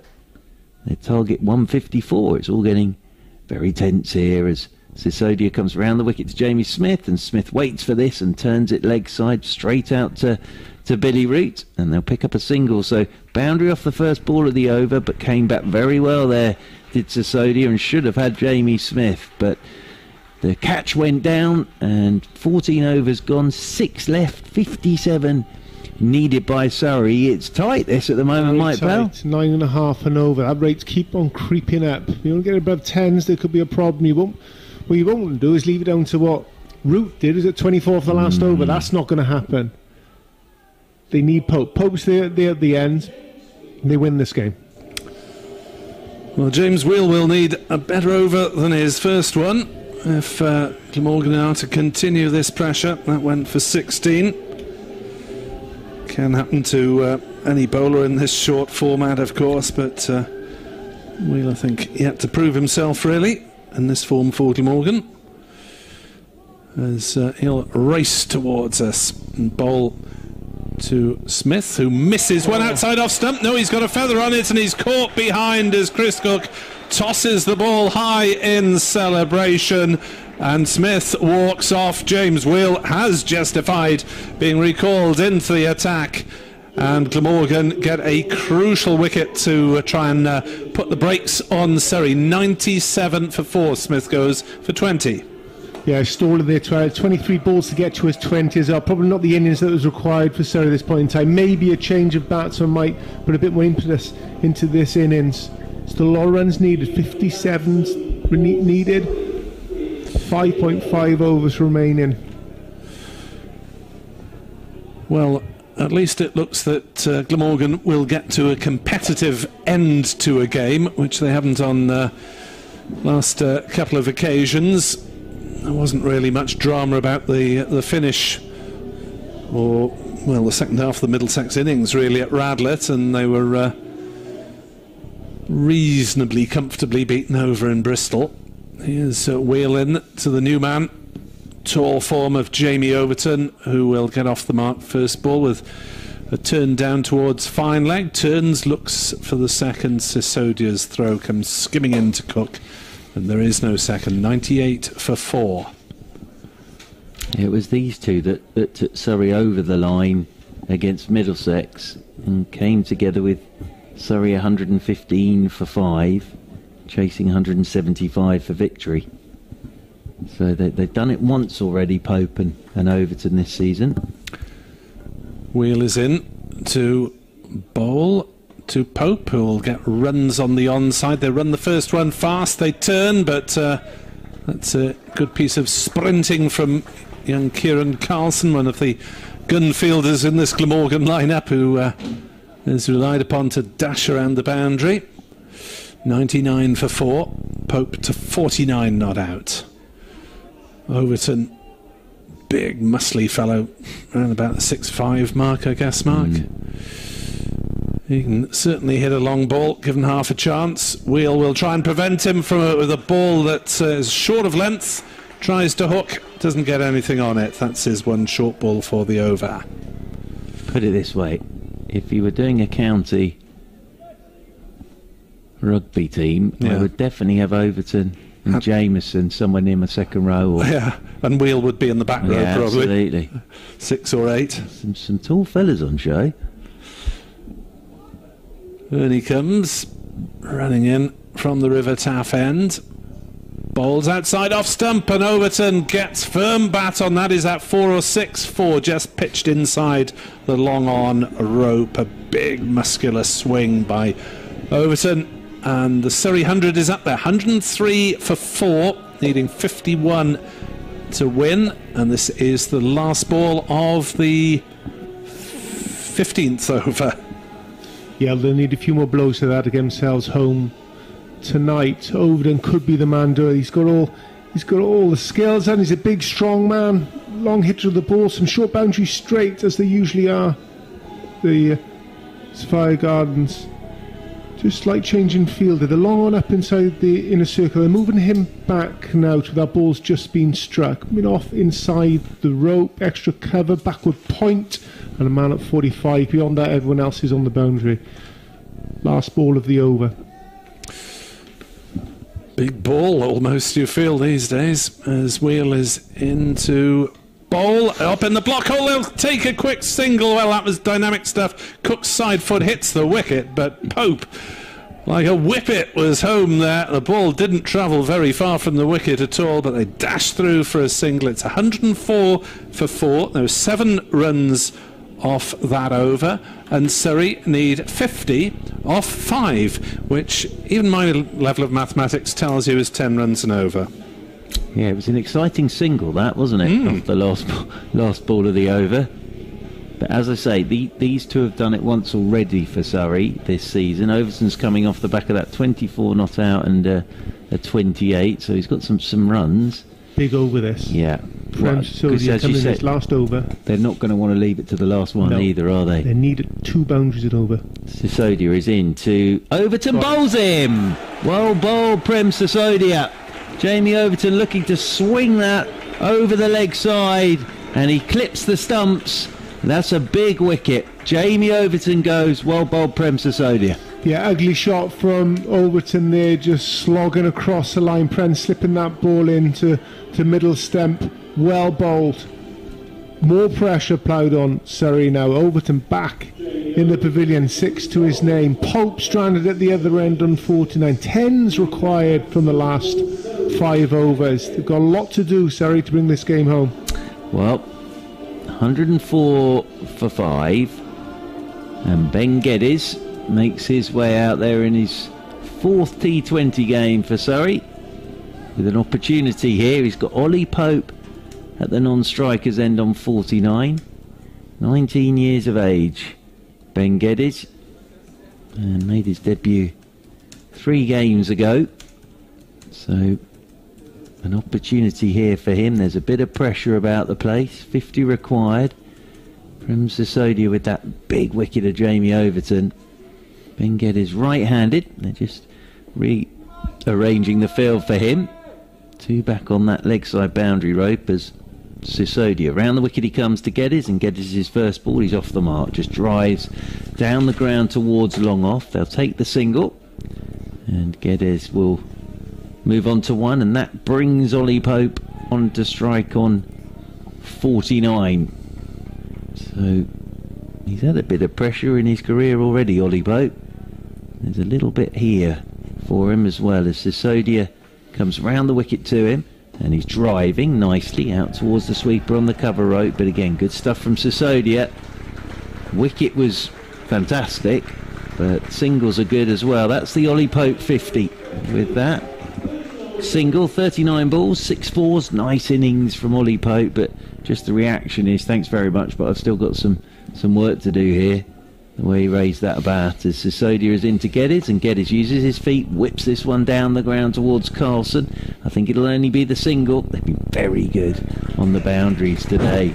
Have Glamorgan got round really quick, haven't they, and kept those. Surrey will be looking for 2s. That's the way they've done it back in South London with the big boundaries, but the boundary riders, as they're now called, have been absolutely terrific. Sisodia, 2 balls to go of his spell. He's in here to Pope. Pope's down the pitch and mows this one out into the leg side. They'll pick up a couple. Duthwaite does the fielding with a stumpman roll there to our right hand side. That was a real get everything behind it. If it doesn't hit the hands, it'll hit the chest or the legs or something from Big DD. Yeah, he did very well. 2 for 22 for Sisodia with 1 ball to go of his 4 overs. Coming into Ollie Pope. Quicker, flatter ball. Pope, looks to pour, and it hits his pad and rolls between his feet, and he lost it for a second, but it's rolled past the stumps, and what an over that is from Prem Sisodia. 16 gone, the wicket of Jamie Overton, just 5 off the over, and Mike Powell, those are outstanding figures for Prem Sisodia tonight. Yeah, very similar to what happened with Surrey's spinners a couple of hours ago, but very good from Prem Sisodia. It's a 4 overs, 22 runs coming from him. Almost picking up Ollie Pope in the last ball. Ball going down leg side. He got tangled up in his pads and almost rolled onto the stumps. We've been a hammer blow seeing the back of Ollie Pope, but he's still out there. I think he's the man who's going to bring them home. Rate has just jumped from 10s up to 11s, just over. So it's going the wrong way as far as Surrey are concerned, the right way for Glamorgan. Still 45 required, 4 overs remaining. Van der Hoogten will need to mix it up intelligently, you feel here, as it's otherwise pace on can be pace off the bat as well. Van der Hoogten in to bowl to Geddes, who drives back to the bowler and is gone for 2, and Surrey lose their 6th wicket with 109 on the board. Yeah, difficult for Surrey now. They absolutely need 2 boundaries and over to keep themselves in this game and searching for it, but Glamorgan has stuck to their guns. Both very good lines, very good lengths. Smart catch from Van der Hoogten there, caught and ball just running off to his left hand side in his follow through. So Pope with Jameson. Now Jameson, we haven't seen anything really of him with the bat, just 7 runs and hasn't yet been dismissed. So 1 innings at Hove. Yeah, bit of an unknown but he's certainly got the height for it. Well, he can bat. And the muscularity. Surrey 109 for 6. Pope holds Surrey's hopes in his hands. Jameson will he swing a long ball as well? 3 fielders in the circle on the offside, just fine leg up on the leg side. Everyone else scattered to the 4 corners of Cardiff as a dot ball, as Jameson defends it out to cover. No run, well bowled Van der Hoogten. It's interesting this, because I honestly thought this would be a high scorer when we first saw the pitch and everything, but actually it's going to be a low scoring thriller perhaps this evening. Well, you'd be surprised if it didn't go to the last over now, wouldn't you? Unless Surrey can get a couple of miracle overs here. 45 off 3.4. Van der Hoogten to Jameson, gets a short ball that lobs up into the air on the onside. They'll go through for a quick single. Van der Hoogten has a throw at the wickets that thankfully for Glamorgan was well backed up. But Van der Hoogten had Jameson in a little bit of trouble there, finding a bit of bounce from the pitch. Well-directed bounce from that throat height, which is about 6.5 foot. I was going to say, don't forget that throat's about 6'9". It's a good ball, that. Van der Hoogten taking advantage of the fact that he can get about 6 inches further of bounce and not being called a no ball. Van der Hoogten bowls, Pope slogs towards long on. That will only be a single, and Glamorgan will happily allow Surrey to accumulate singles. Applause now for virtually every ball that doesn't go for 4 from the home crowd, who are really getting into this, spread as they are around Sapphire Gardens, spaced out according to in the physical rather than the physiological sense. According to Welsh Government regs, Van der Hoogten bowls, and that's carted up towards mid-wicket. Carlson will pick it up just inside the boundary, and Jameson will come back comfortably for a second run as the throw is backed up by Pearce. 113 for 6. Jameson has 3. This is the last ball of the 17th over. 41 off 3.1. Van der Hoogten, 2 for 20 to his credit. I think he's feeling his leg now, Van der Hoogten. Oh dear, that's the last thing Glamorgan need. He is feeling his right ankle area. That's a word with Colin Ingram. He'll bowl this delivery, but will he be fit to bowl another over? Glamorgan need him. Van der Hoogten into Jameson, who slogs away on the leg side, just picks up a single to mid-wicket as Van der Hoogten, well, pauses for a little stretch. He doesn't look entirely happy with the state of his fitness. He's going to have a bit of pain-killing spray maybe. No, he just takes his cap off on the 12th man. In fact, the physio is now out. Georgina Ewer asking him what's the matter. He's explaining. Callum Taylor is on the field somewhere. We've just had announced. Boundaries have all but dried up here for Surrey. Haven't seen who's gone off. No one's gone off. It's not. Physio's come on to have Physio's a look. Come on. Well, he's gone back to long on. No, Callum Taylor's on the field at down beneath us at mid-off. Prem went off. He had a bump on his finger the previous over. Right. Sodia. So it's Wheel to bowl the 18th. Yeah, it is, and these two innings have mirrored each other really, as Wheel then the 18th over coming into Jameson, and Jameson slaps this up to Ingram at mid-off, and Ingram does the fielding, throw comes in, it hits Jameson. And Wheel was sort of, that I don't want to go near that, and it hit the big figure. There's a lot to aim for, but Jameson moves on to 5, 115 for 6. But the boundaries dried up for Glamorgan, and then Billy Root with 4 sixes in the last over. So it's interesting. It's exactly the same as happened here to Surrey. As 115 for 6. Wheel charges in down below us, comes in over the wicket to Ollie Pope. Pope drives on the up, tries to get it through the covers. He's done really well there, Ollie Pope, because that wasn't a bad delivery from Wheel. He saw him coming, tried to cramp him up for room, but those hands of Ollie Pope somehow manoeuvred the ball through the covers for a much-needed boundary. Popes onto 57.119 for 6. Yeah, there wasn't much of a gap there between extra cover and mid-off either. He's found that perfectly. 4-round, much-needed boundary. So 119 for 6. At the end of the 18th over, Glamorgan, we're up around 129, I think, as in over the wicket once again comes Will. This is driven by Pope, and it's hit Will on the boot and runs off down towards Carson. At long on, the throw from Carson hits the stumps, and they'll get an overthrow. Or they might even get they'll just get one. So the throw from Carson, I'm not sure Will was looking, it hit the stumps and just ricocheted away.